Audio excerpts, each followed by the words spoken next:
The Stormwater Department has rolled out some critical updates to its technical manual for residential construction on infill lots, which are existing ITT lots that have not yet been developed. The city of Palm Coast is changing how land is developed to mitigate flooding. Daryl Moody has our top story. City spokesperson Brittany Kershaw says they made the changes in response to residents' flooding concerns. Some of the key amendments include mandates to prevent obstruction of drainage flow and adjustments to the finished floor elevation requirements on these new builds. These changes are prioritizing effective stormwater conveyance and proper drainage to the front yard swale. Kershaw says they also created a task force to address these concerns. The team is actively working to identify these issues, and the City Council is also establishing a citizen advisory committee to further tackle these concerns.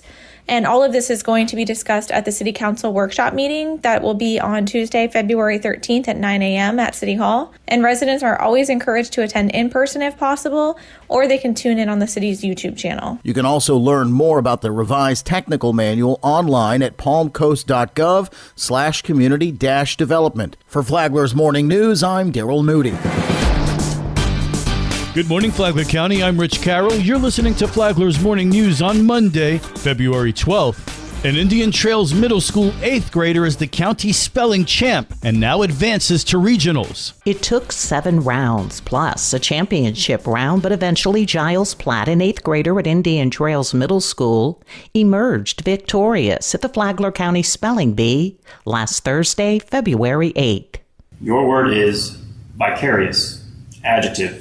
Experienced or realized through imaginative or sympathetic participation in the experience of another. Vicarious. Vicarious. V-I-C-A-R-I-O-U-S. Vicarious.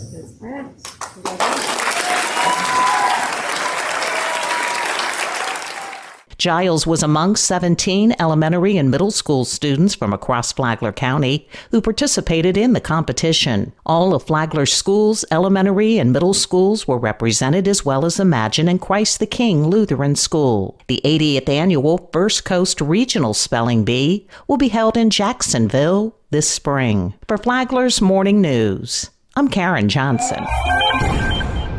This local news is a service of Flagler County's Toyota dealer, Beaver Toyota, US 1 St. Augustine, here to wow you.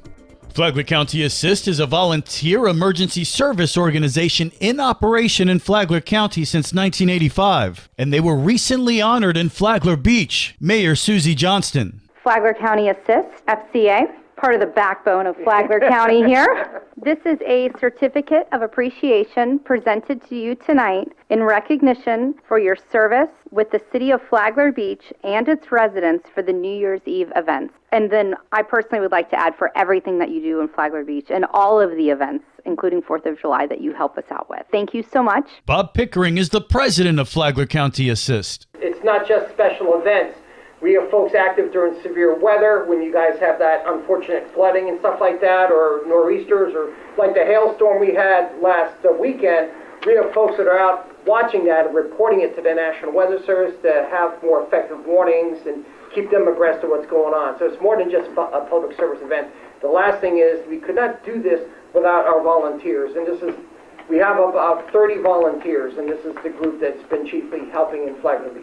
Flagler Beach Chair Eric Cooley also expressed gratitude for FCA's contributions in Flagler Beach. I'd also like to point out that every single beach heavy cleanup, where we had the large groups out on the beach doing the wood lifting and putting the piles up on A1A, FCA, which was REACT at the time, was helping keep all the volunteers safe for that. They were also, if you saw the groups helping people cross the street on all our First Fridays, that's FCA. And these guys are everywhere. And so there's a lot of things that they do that are critical for the city, and you know, it's truly appreciated.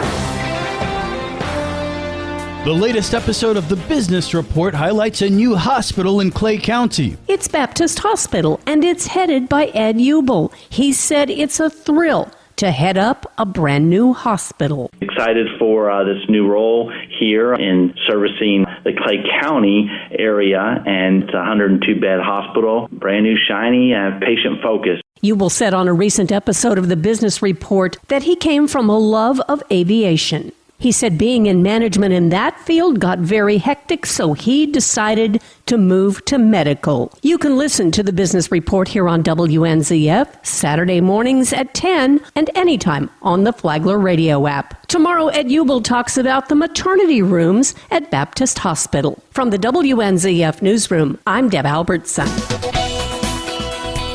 And now you're up to date on Flagler's Morning News. I'm Rich Carroll.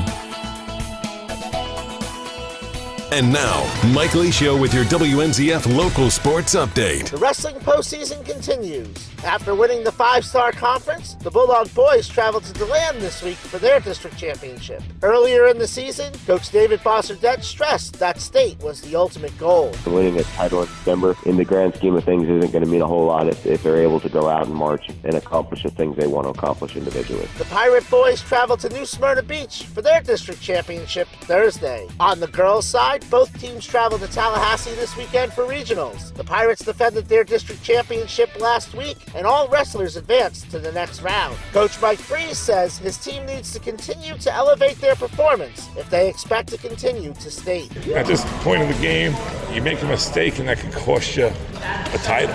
It could cost you a trip to the state finals. And everything has to be sound. Doesn't have to be big, doesn't have to be flashy, just has to be sound. He says the key is to execute the fundamentals. No more new techniques, no more anything. We're just taking the basics and we're drilling those until we become perfect. 4 Bulldog girls captured individual titles for FPC. Coach Fosserdette expects great things from his lady wrestlers too. I'm excited about what our girls are doing. We hold our girls to the same standard that we hold our boys to. They're able to meet those standards and they get out there and wrestle hard. Soccer regionals begin this week. The Matanzas Pirates travel cross-state to Newport Richey for a first-round tilt with River Ridge tomorrow. A win against the Royal Knights would give the Pirates their first regional semifinal appearance since beating Choctawhatchee in 2022. Kickoff is at 7. National Signing Day occurred last Wednesday. 5 Bulldogs committed. In girls soccer, Sam Jennings to Coker, Savannah O'Grady to Eastern Florida State. In baseball, Kevin Maya and Connor May are both off to Methodist University. And softball ace pitcher Lexi Laura will be in the circle at Florida State College of Jacksonville. For Matanzas, football players Shamarian Gaines and Micah McGuire committed to Warner University.